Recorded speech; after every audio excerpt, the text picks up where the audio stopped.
This is the Horse Radio Network.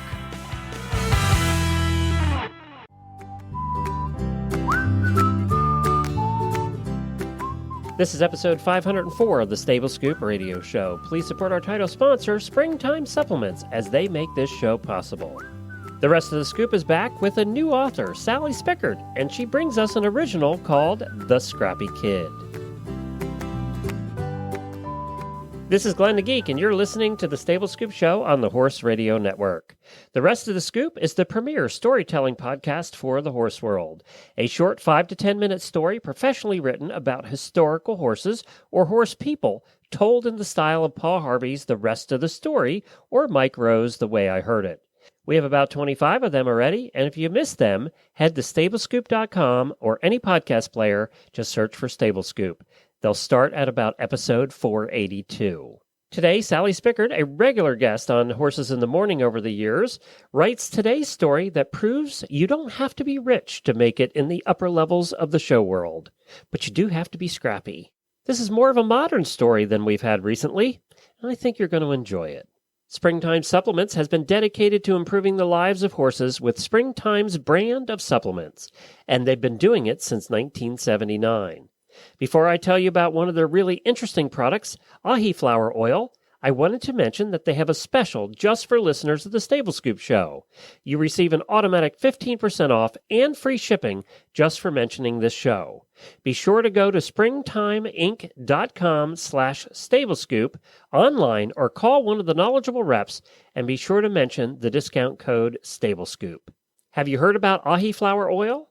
We all know the importance of essential fatty acids for horses. We've all heard about that. But recently a plant was discovered to provide completely balanced omega-3, 6, and 9. They call it ahi flower. Until now, you've had a few options. You could use fish oil.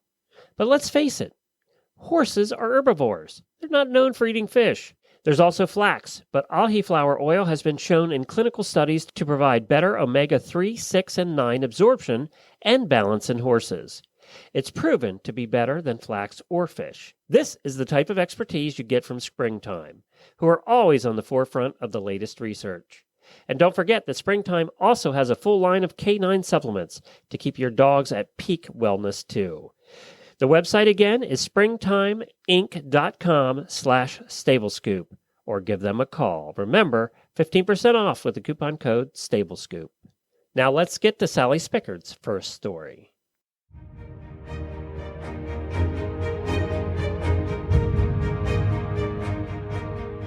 The Scrappy Kid by Sally Spickard.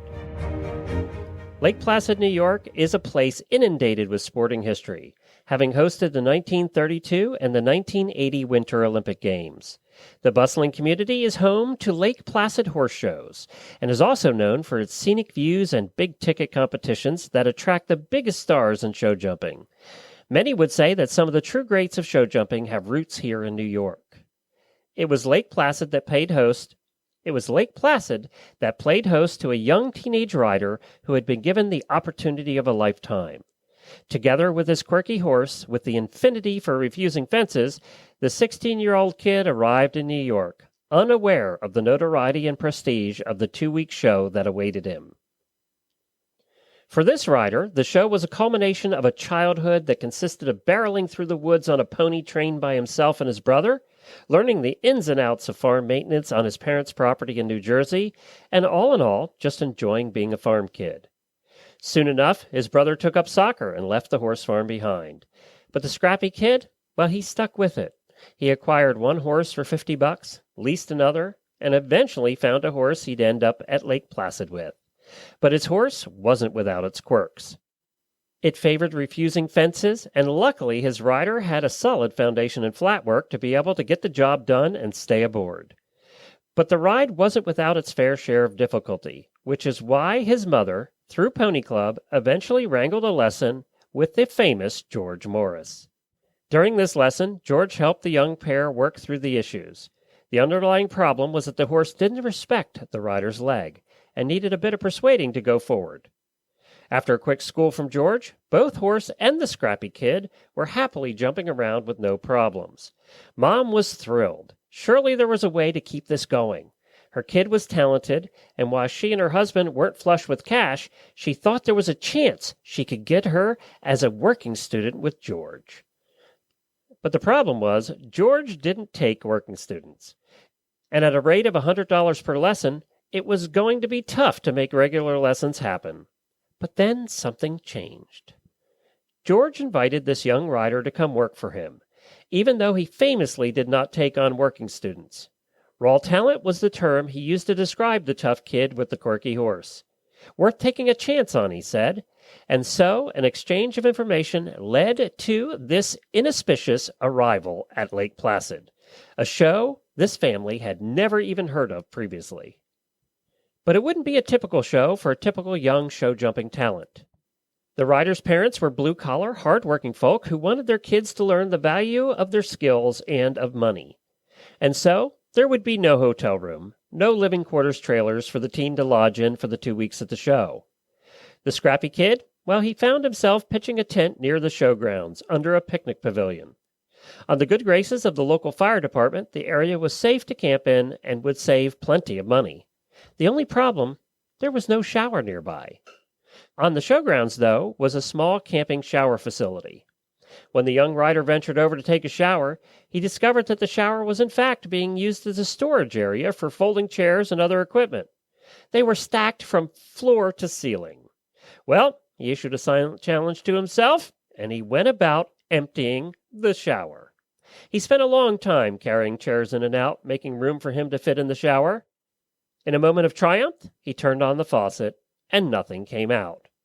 Shaking his head in impatience, the 16-year-old set about fiddling with the water pipes, hoping to hit on a solution that would finally make his hard-earned shower happen. He traced the plumbing. The pipes likely hadn't been used for years, and eventually was able to coax a stream of rust-brown water from their depths. Weeks later, one of his new bosses, show-jumping legend Chris Kapler, would take notice of the kid under the tent in the picnic pavilion and would step in to help him find more comfortable accommodations. People talk a lot about money in show jumping and about how only the riders who have money make it. This isn't always the case. Some riders just take a bit more of an indirect path to get where they're going. After his time working for George Morris and Chris Kapler, this talented and hard-working young rider set about achieving his next big goal, riding in a Grand Prix. He wasn't short of talent, but he didn't have a string of ready-made horses waiting for him to climb aboard. So he built his program from the ground up, riding horses nobody else wanted, taking on young projects, and working tirelessly to make connections and train his horses. He'd pat his young horses on the neck after a good work, knowing that they just needed someone to believe in them and to get a bit more out of them. Believing that, somewhere in his barn, there was a future superstar waiting to be born. And while he was putting his time in, watching his younger peers pass him by, rising the ranks and making a name for themselves, he was just getting better. He was learning feel and how to truly tap into the horse's talent by forming a bond with them. He learned that he preferred starting to work with the horses when they were just 4 or 5, rather than buying them already made. Of course, this also means that he spent more time than most waiting to find that special horse who would take him to his first Grand Prix. Horsemanship came first, and so it would be that this rider would be nearly 30 by the time he stepped into the Grand Prix ring. He would also be nearly 30 by the time he rode in his first FEI-level competition. But no longer the Scrappy kid, at the age of 34, he represented the United States as a member of the gold-winning medal team at the 2018 World Equestrian Games. Together with Eddie Blue, who came to him as a 4-year-old with nothing to lose, the bold teenager with the wherewithal to fix the broken water pipes and to tough it out when his peers were taking a faster track, he made his lifelong ambitions come true. It's a lesson of inspiration to us all. After all, not all of us have the opportunity to enjoy the fast track. Not all of us have the means to buy a horse that is already proven. But the Scrappy kid set out many years ago to prove people wrong. And if you haven't guessed it by now, that Scrappy kid is Devin Ryan. Out of every 4 years, there's only one chance of winning gold medals at the WEGs, and we got to bring one home for the States. I mean, it's always been a huge goal of mine. a year ago, everybody always asked me what was my goals 10 years ago. I said, at some point I want to represent the United States at some level, even at a Nations Cup level. But it's been a whirlwind coming here, over the past 12 months, be able to come here and be able to make it to a WEGS major championship and win a gold medal. And that's setting a high peak. So I guess the only thing after this would be an Olympics.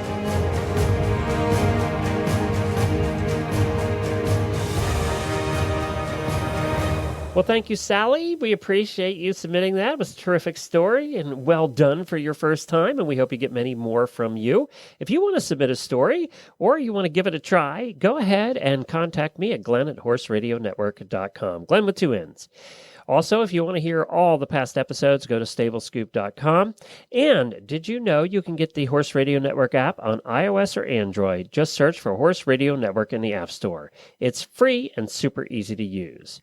We are here twice a month with 2 different stories every month. Very short, very sweet, but we hope you enjoy them, and we hope you have fun guessing who it is at the end. That's it for this time. Now go over and take a listen to some of the other great shows on the Horse Radio Network. Happy scooping.